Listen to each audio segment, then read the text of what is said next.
Hello, everybody, and welcome to this session. I'm Alex Turner from thebusinessdesk.com, and I'll be hosting our session on racing towards the Commonwealth Games. Birmingham 2022 will showcase the city and wider region to the world. It's a great opportunity to ensure we're fast out of the blocks after the pandemic, and I think we'll bring a lot of optimism and energy to the Midlands over the next 12 or 15 months in the build-up to the Games.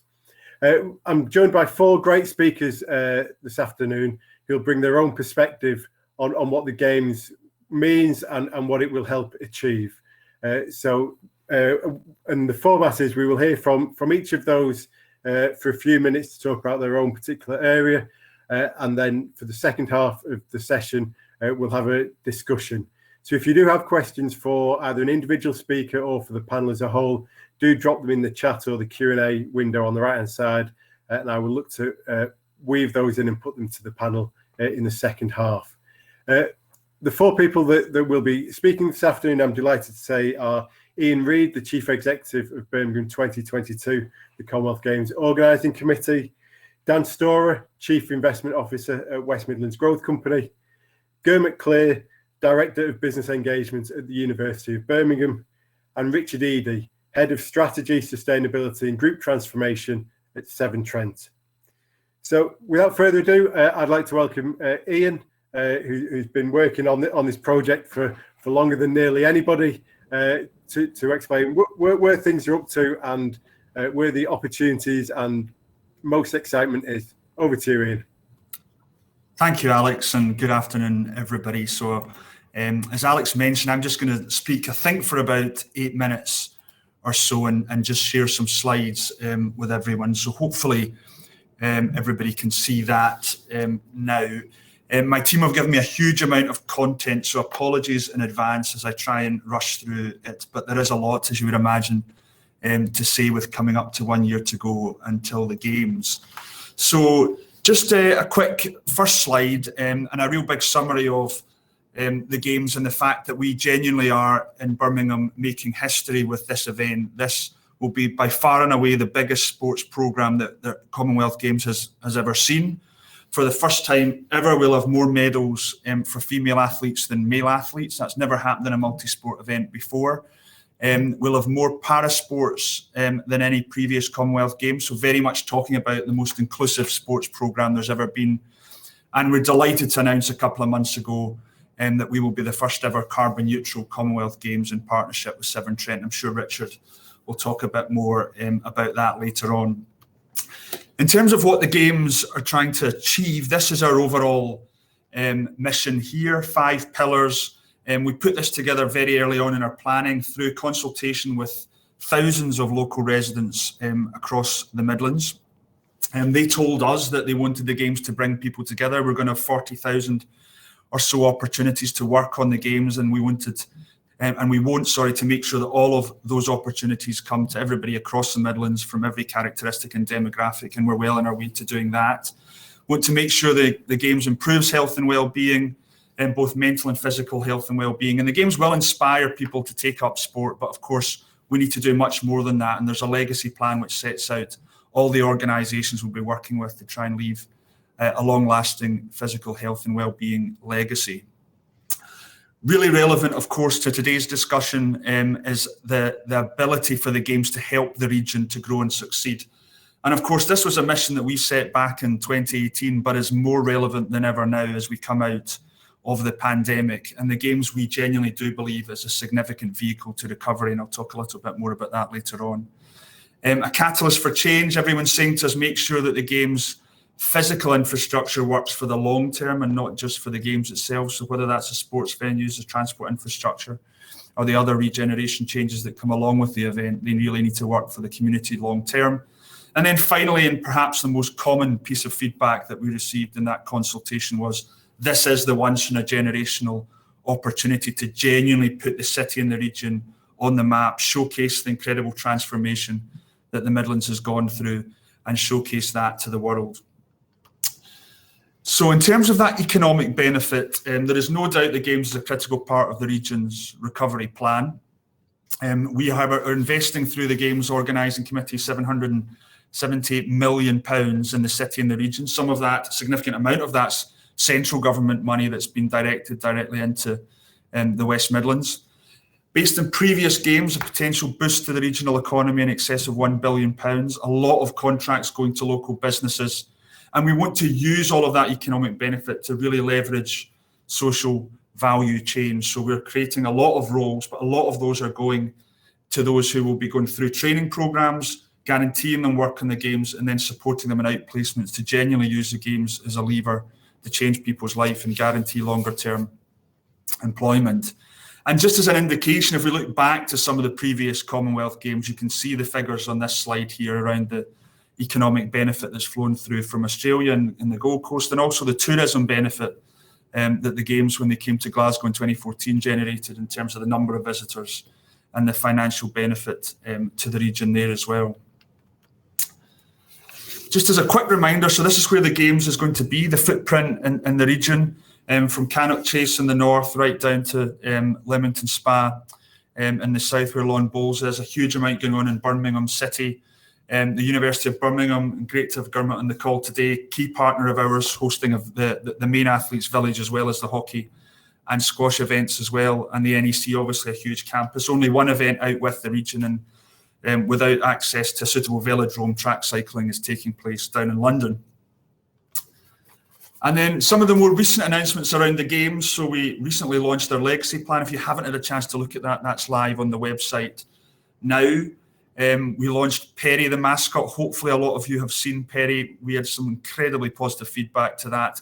He's available as virtual Perry and augmented reality through our website at the moment. But Perry will now, as restrictions start to ease, be out and about in the city and the region physically and visiting a huge number of schools and events all over the place. Recently announced our big Game Changer programme. This is where we're offering 25 roles in our sports team to young people who don't need any experience or any qualifications, but just need a passion for sport. And we've been engaging with them, been sending in some incredible TikTok videos and other application formats for those roles. And I think we've got over 1,000 applications just for those 25 roles, but a great opportunity there for some young people across the region. And we've just recently as well now announced PwC joining our sponsor team alongside a number of other great companies in the region. And coming up, huge week for us next week. The 1st of June sees us open applications for the volunteering programme. So we'll have 13,000 volunteering slots, but we expect perhaps 4 or 5 times that many people to apply. And we'll take them through an incredible applicant journey, including a recruitment process at the library in Centenary Square, running right through to an incredible training programme. And they will, as you all know, will very much be the face of the Games. So we'd encourage everybody to get on board if they can find the time to do that. No doubt we'll hear from Dan about the business and tourism programme, so I won't dwell on that at this stage, but only to say it's a significant and exciting programme. Tickets go on sale at the end of July locally, so there will be a local ballot first for those with a West Midlands postcode, and then that will be a national ballot a couple of months later. So we will have about 1.7 million tickets for sport for sale, including about another 1 million people able to engage with the cultural programme over and above that. So a significant number of people coming to the city and region. We hope that ticketing programme will be very well received in relation to its affordability. I think we've been incredibly accessible in relation to the pricing that we've put around that. So watch this space there towards the end of July. And then 1 year to go to the Games is obviously 28th of July, and we'll be looking to mark that with a significant amount of activity as well. And then in terms of the scale of the event, just to finish off with, so we've got 72 competing nations from all across the Commonwealth. Games takes place across 11 days of sport with 6 months of that cultural programme wrapped around it, with around 6,500 competing athletes and supporting officials. As you've seen in the map, a real regional showcase, and previous Games would suggest up to 1.5 billion global TV viewers. As I said, 1.7 million tickets actually, we think, for sale, 40,000 roles, and I mentioned the carbon neutral Games as well. So that's just a quick summary from me. I think I've just about made it within my 8 minutes, and of course there's an opportunity to have questions later on. So thank you, Alex, for that. Thank you very much, Ian. perfect to the second.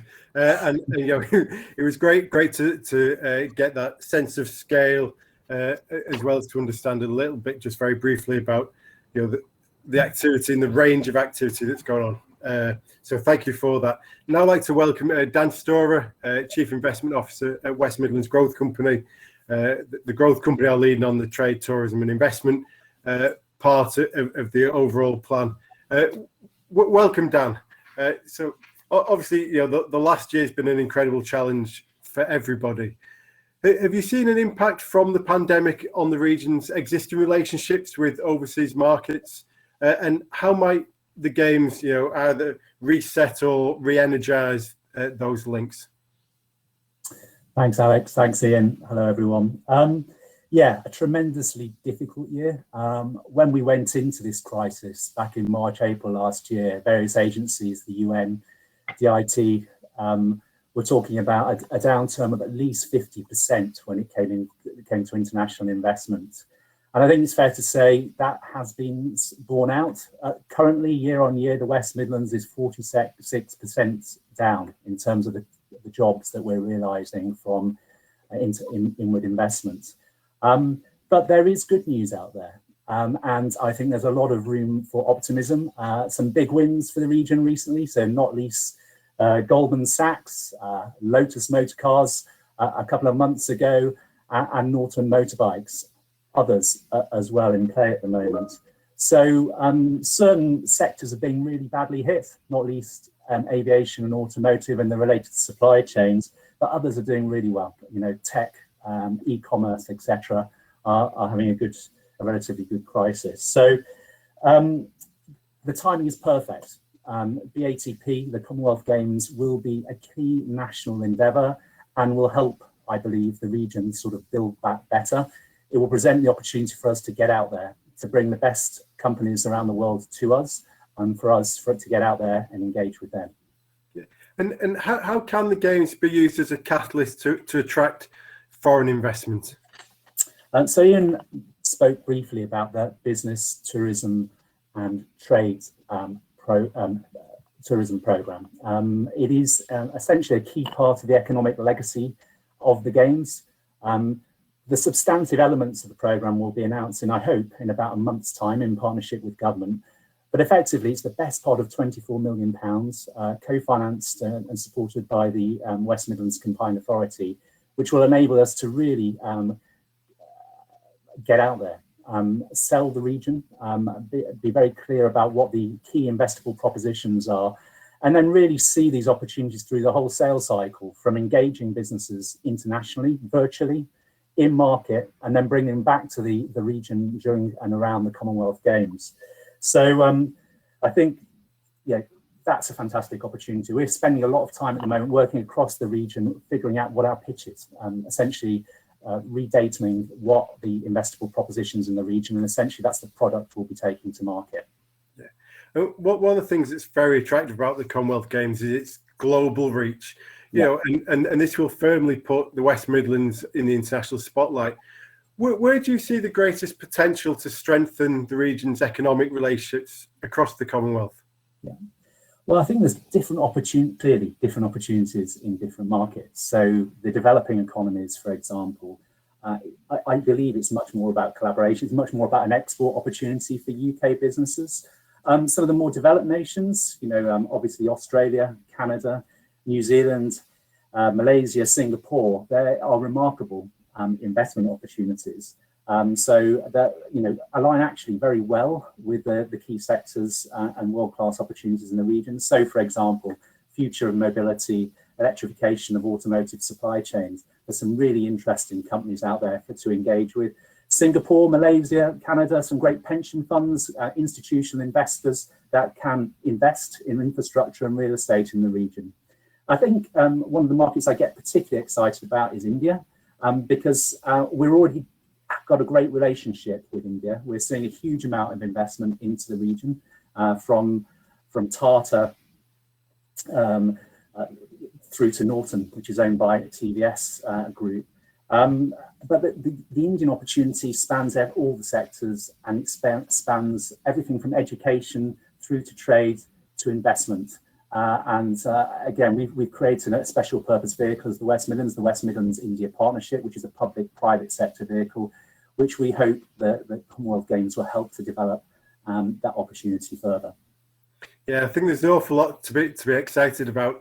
But thanks for now, Dan. We'll bring you back shortly. I'd now like to bring forward Gurmit Kler, Director of Business Engagement at the University of Birmingham. The university is one of the main partners for the Games, and Gurmit's just going to take us through why it's such an important opportunity for the university. Gurmit. Hi, Alex. Thank you for that, and good afternoon, everyone. So you've heard all the kind of the overview that Ian's given and Dan in terms of the opportunities, and firstly to start with saying that we are absolutely delighted to be announced as a partner back in September of the Commonwealth Games. It's the first time a university has been an official partner, so it is really a rare opportunity for us to play a part in delivering what will be a fantastic Games for the city and for the region. And as Ian has mentioned, we're hosting thousands of athletes. We've got our own athletes village, where we'll be hosting 3,000 athletes from across 72 countries in our Edgbaston campus, and we also have the state-of-the-art facilities to be fortunate enough to be hosting the hockey and the squash. However, one of the things I wanted to say in my 3 or 4 minutes is that really the sports is absolutely a key aspect, but there's so many other ways in which we want to be able to engage and reach out with the region, with business partners, with our stakeholders, and really open up what universities can offer.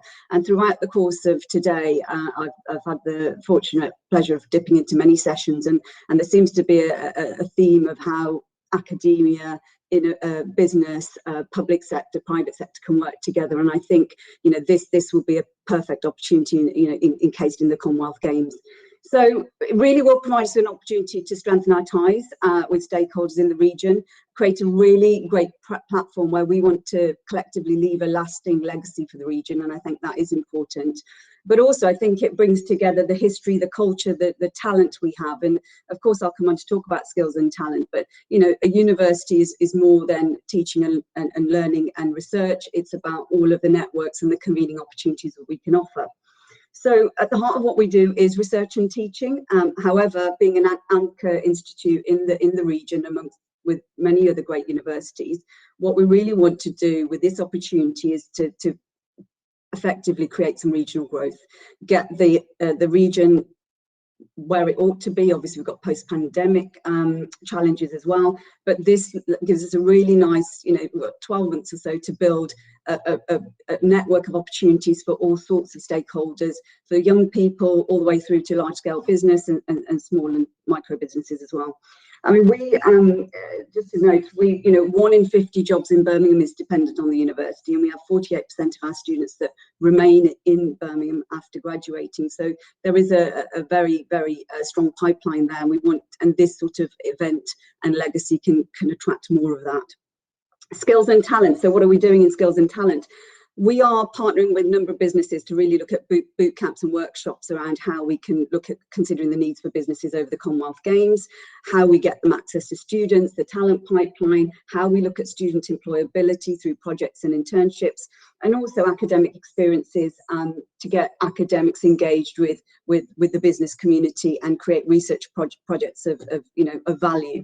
There's all sorts of educational activities, and we are, working alongside Games organisers to make sure that we are as prepared as possible. But all sorts of extracurricular activities, sports and cultural participation. We have a vast campus at Edgbaston, and not that I've managed to experience much of it over the last year, but we have the Barber Institute, we have the Museum of Geology. We've got so much to offer, which I think many universities have, but you don't tap into it until it's sort of put out there in this sort of guise. One of the areas we're focusing on internally is really to get the power of the university, and by that I mean that we've got 8,000 staff, 34,000 students, to get that group behind the Commonwealth Games, to get them engaged, because those people will go out and talk about it to their families, to loved ones, to other colleagues, and start to get that buzz around the Commonwealth Games, which is absolutely starting to be created. There's obviously the Queen's Baton Relay, which will go around the Commonwealth countries starting in October, and we're trying to connect in our alumni, our international partners, so that it's as much as it's local and regional, it's definitely national and international. And Alex has popped back on the screen, so I'm going to canter through the last couple of bits. Sustainability is really key. We've got some key projects that we're going to be working on, actually doing some activity with Severn, Trent Water, and Richard's going to come on next. Areas where we really want to focus on research themes will be around health and sciences, health and life sciences, global challenges and environment. Corporate social responsibility, lots of ways to connect. One thing that really chimed with me, I sit on a lot of equality, diversity, inclusivity panels across the university, but there's a lot around that whole inclusivity, diversity space that we want to be involved with and would really welcome anybody to come and have those conversations with us. And finally is that innovation is at the heart of everything we do as a research intensive university. And I've heard many people comment today on, there's such promise in the region, but how do you connect it all together? How do you collaborate? How do you bring together the ecosystem to really put the light onto Birmingham, onto the broader Midlands region? And I think universities play a really big part in that, and we are thrilled to be able to partner in this and really make the most of the opportunity for the region. Fantastic. Thank you very much, Gurmit. I think you're right. The university will play a central role in making those connections and ensuring that everybody really feels involved and can make the most of the games next summer. So thank you for now. I'd now like to bring forward Richard Eadie. As Gurmit mentioned, sustainability is a crucial issue and theme for the Commonwealth Games, and Richard is head of strategy, sustainability and transformation at Severn Trent. Is absolutely key to the ambitions and first time that the Commonwealth Games have had ambitions of this scale. So Richard, if you want to take us through what it is that you're looking to achieve. Thanks, Alex. And I'm delighted, I guess, to be here and to talk about how Severn Trent have formed a sustainability partnership with the Commonwealth Games and how we're going to become a carbon neutral partner and in the process bring a green hug to the Midlands. And we're doing that for no other reason than to get a visit from Perry the Bull, the mascot. So we're very excited about that. Now, Severn Trent is in a unique position. Pretty much everyone in the Midlands is a Severn Trent customer. And over 85% of the people that actually work for Severn Trent live in the communities that we serve. So our connection goes far beyond just providing water to drink and wastewater services. We're a large employer, both directly and indirectly, and we invest probably £1 billion a year into the local economy through improving infrastructure. So it talks very much to the points that Dan was talking about earlier in terms of infrastructure investment. Now, we know it can be brilliant to have a positive impact on our regions, and we're totally excited about the benefits that the Commonwealth Games can bring, not just in the buzz of the event itself, but also in the aftermath and the legacy that it leaves behind, which is equally as important to us. We hope in some way that combined with other businesses and other partners, that we can help to set a new blueprint for how major events like this can be done, and definitely in a sustainable way. And we hope we're kind of setting the footprints for that. So a little bit more about the relationship that we formed with the Commonwealth Games. So we are the carbon neutral partner. And like any carbon neutral story, it has a number of actions that we need to take in order to help the Games get with expertise and advice in order to reduce originally the amount of carbon that it produces in the first place. The decisions it takes on transport, energy, construction can all have a role to play. So we're helping in that respect. Secondly, it's about providing nature-based opportunities to offset. And that's where we talk about the green hug. And we're doing that through 2,022 acres of forest in the Midlands region. So planting that.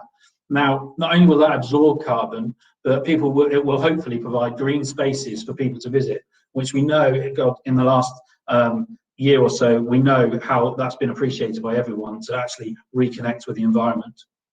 On the subject of green spaces as well, our role as the nature partner is also about establishing 72 tiny forests in more urban areas of Birmingham as well. So they're sort of tennis court sized forests, which are actually very powerful when it comes to carbon sequestration. Now, these 72 forests will provide a vehicle for local community engagement, community ownership of their green spaces, and a framework for more education around nature. So hopefully, together we can create the next generation of David Attenboroughs and Gretas in the process. And finally, our other major contribution will be about water efficiency, which stands to reason as a water business, I guess. So we know firsthand what a precious and essential resource that water is. So we'll be helping the games to become as efficient as it possibly can in all of its venues. But we'll also be setting up free Severn Trent water bars at every venue, where people will be able to refill and rehydrate, learn a little bit about water and the environment, and hopefully minimise waste and plastic use in the process. And then more broadly, I think the role that Severn Trent has to play and the alignment with the Commonwealth goals is that we share a similar passion as Gurmit spoke about for skills and employment, and making sure that we use this potentially magic year of the Games to help all communities and try to make sure that we leave no one behind as we go. So that's pretty much it from a Severn Trent perspective. I do know, and if anyone's interested in getting involved with the Commonwealth Games, just how galvanising and how exciting it can be when you start to talk to your employees and you start to talk to colleagues and family members and communities about just what you're doing here. It can really add some energy and excitement to what's going to be a really exciting year. So over to you, Alex. Thanks very much, Richard. That was great, and I think the scale of the ambition is a really exciting thing in terms of the legacy and Severn Trent's involvement. I'd now like to bring back Ian, Dan, and Gurmit, and we'll have a bit of a panel discussion. So if you do have any questions for the panel, drop them in the Q&A or in the chat window. Also worth pointing out in the chat, there've been a couple of good links shared, so do check those out too. Ian, I'm tempted to start by asking, how can I get a visit from Perry the Mascot? But instead, I will start off with you mentioned about it being a once in a generation opportunity. Do you think the biggest challenge in changing perceptions is about changing them locally at the UK level or globally? Yeah, look, I think both is the short answer, Alex. I think anyone who has visited the city and the region recently understands the significant change that the city and the region has gone through over the last 15 to 20 years. And I think this is just about bringing that to a much wider audience, and that's the benefit that the Games brings. And you heard some of the statistics that I gave there in the opening presentation around the number of people who will be physically on the ground, but much more importantly, the number of people who will be seeing the city and the region perhaps for the first time on broadcast media. And that's not just about the sport. We've got undoubtedly the BBC will broadcast a lot of coverage, not just of the event, but of other marquee programmes from the city during the Games next year. We've got the benefit of cycling road races and marathons, which will run through all of the wider region as well, and therefore broadcasting a much wider footprint than just within venues. And we've got a significant cultural programme that will allow us to extend that reach as well. So I think it's a great platform to do that. But Dan also covered there the business and tourism programme. Of course, the real trick is how do you take that platform and ensure it's not a one-off and capitalise on the potential inward investment or tourism opportunities so that people are falling in love with the city and the region and coming back again and again, or investing or choosing to put their headquarters here. So history would tell you in the UK that we do these events incredibly well, and we also do the legacy part really well, and other cities in the UK can tell a story looking back various lengths about how successful that platform has been. So we just want to make sure here that we do exactly the same, if not better, for the Midlands. Joe, it almost sounds like we might have the Premier League trophy in the West Midlands in 15 years after the Commonwealth Games. That would definitely be a legacy. Dan, how do you go about attacking that opportunity to really make the most of the spotlight being on the region next summer? Well, we're embarked on our own internal programme at the moment called Ready to Go within the Growth Company, and it's about that, really. We're spending a huge amount of time getting our systems and people into place, which are obviously the most important components in terms of delivering this piece of work. But as I said, we're also spending a huge amount talking about our pitch, our product to the outside world. We've got a whole range of world-class opportunities across the region. We talk a lot about automotive.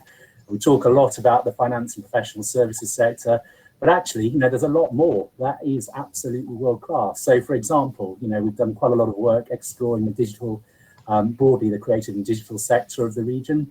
I mean, we don't talk about it much, but actually it is absolutely world class. Some of the capability that we have in the region is reasonably unique in the UK, and it's something that is already receiving investments. The likes of Goldman Sachs, they came here for our digital engineering capability. So that's essentially it. You know, we were getting the pitch and the horsepower in terms of the ability for us to go and sell that overseas through various media channels, through physical visits, and through online activity. That really is the next step. And we're very much looking at what we want to do this as a team Midlands piece. So very much looking forward to working widely in promoting this opportunity. Absolutely. And Gurmit, in that idea of sort of Team Midlands, you know, the success of the games, certainly in terms of the wider impact, is going to be about, you know, everybody taking on that sort of ambassadorial role, and you know, the university is very much on board with that and leading on that. So from your experience and from the plans that the university have, you know, how would you encourage other businesses and organisations to get involved and to really help push the message in their own industries and markets? I think platforms like today, Alex, are fantastic for this, because, you know, we've all sat in our own, you know, houses for far too long, and whereas you would normally have those quite, you know, serendipitous conversations and pick information up, so what, you know, you're working in that isn't happening as much. It's coming back, but not quite there yet. So I think that the best way of engaging it is really to have more of these showcase events. And what we've done internally is really to create a you know, I know it sounds sort of old school, but a brochure, a digital brochure, a link that you can connect with. But from an external perspective, business engagement at the university are really the network into, you know, many of the ways in which definitely businesses engage, but other stakeholders engage as well. And I think if you're aware of the Commonwealth Games, not sure, you'd go to the website, you know, Google, you'll get there straight away. Very clear to see who the sponsors are, very clear to see who's supporting it. There's always, I think, room for somebody to send a connecting email to say, I've received some lovely comments already, where we can connect and understand how people can engage with us. I think more so, I think it's about the audience and the digital presence we can create, which possibly, you know, the silver lining of a pandemic is that there will be more reach. You know, there's ways in which we will connect now that possibly we wouldn't have previously, and particularly for a university, quite traditional in its communication styles. There's ways in which we are connecting now with audiences which we possibly wouldn't have done, you know, prior to pandemics. And we really are looking to exploit all of those opportunities, whether it's social media, you know, website, digital, and of course the physical, which we're desperate to have back in. So it's really finding the hook, but if it's anything university linked or anything I've said, I'm definitely a person that can connect people around the institute and broader in the region with some of our partners. Yeah, great. And I think one of the ways that the Games will be a fantastic success is getting everybody on board. And Richard, the work that Severn Trent are doing and the sustainable legacy, you know, perhaps makes the event attractive to people who might not immediately think, yeah, I want to find out more about a sports event. You know, so how can we use the sustainability angle and the ambitions that are in play there to get everybody to support it? I think we can definitely, the Commonwealth Games is a perfect moment for us to use a sustainability message, and the Commonwealth Games can help amplify that message across the Midlands. But what we need to do is be able to connect people more directly to their environment. And I think the work that we're doing with the 2022 Acres Forest and the Mini Forest is really a way to engage people beyond sport, to think about how sports and the environment and sustainability can come together. Because ultimately you're talking to the same audience that are interested in the success of the Midlands more broadly, and those things can come together. So not only do you have the celebration of the Commonwealth Games, you have the lasting legacy afterwards. That once attention is, I guess, focused on the region in 2022, you can then follow that up with amazing opportunities for businesses to collaborate, bring more investment, but also just to make it, you know, to, I guess, amplify the pride that will, you know, inevitably come from hosting something. So it can all come together really nicely. And Ian, just in terms of the months ahead, what are the things that people should be looking out for in terms of milestones?